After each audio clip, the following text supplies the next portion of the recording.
China's Olympic success inspired Xiao Weiji to don the gloves and fight for a place on the podium. The 14-year-old now spends 6 evenings a week in this basement honing his skills.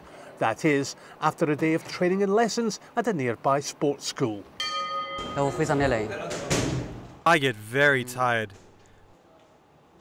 But I never give up. My dream is to be the champion. For those fighters already proven, the professional sport now beckons. China's Communist Party, which banned boxing for 4 decades, now wants to develop a very capitalist-style boxing industry. We're learning how professional boxing operates. It will help us to develop the sport here in China. And who is China turning to for advice? Well, the laugh is a giveaway.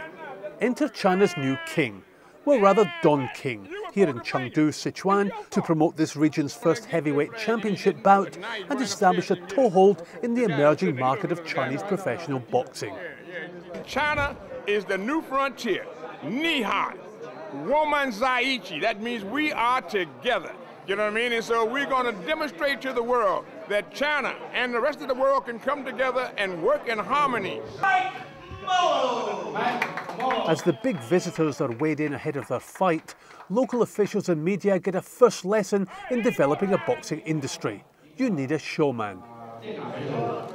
To what extent the government will allow the likes of Don King and the World Boxing Council to influence the sport here remains to be seen. But with 1.3 billion people, and most of them poor, China, with its huge pool of potential fighters, could be the WBC's saviour, though its leader emphasises a win-win. They have many people that are born in the humblest of beds, and they are the people that can have the opportunities to use boxing to be heroes, to win a championship, to make money, and live a decent life. And that's why we are here, to support and help China. No, this is not a recruitment drive. Members of the WBC came to the school in quick-hit Dujiangyan because a portion of the proceeds from the fight was pledged to the Sichuan Reconstruction Fund. And this is actually why many companies agreed to stump up as sponsors for the WBC contest. We want to help the quake zone, and so also encourage more people to contribute to the reconstruction.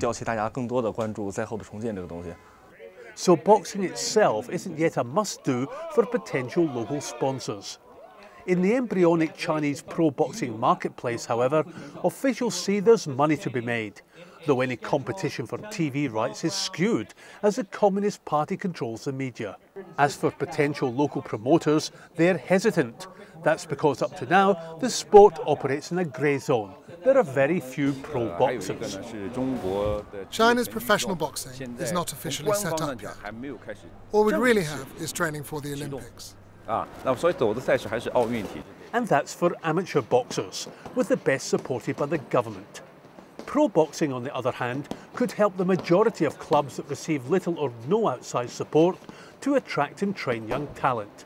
This, the only club in a city of over 10 million people, has to lay on fights in hotels and other less likely establishments to make ends meet.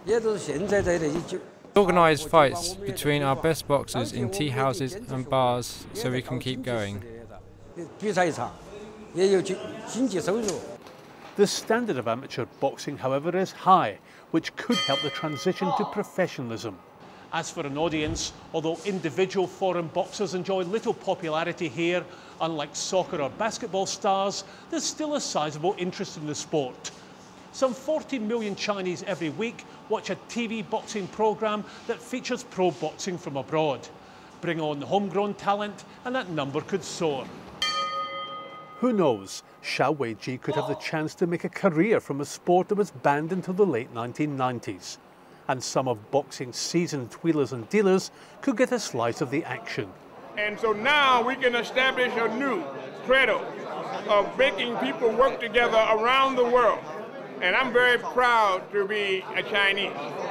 That being said, if China's best boxers turn pro, then they won't be able to compete in the Olympics. And this is an issue that concerns the party, which has ultimate control of the sport.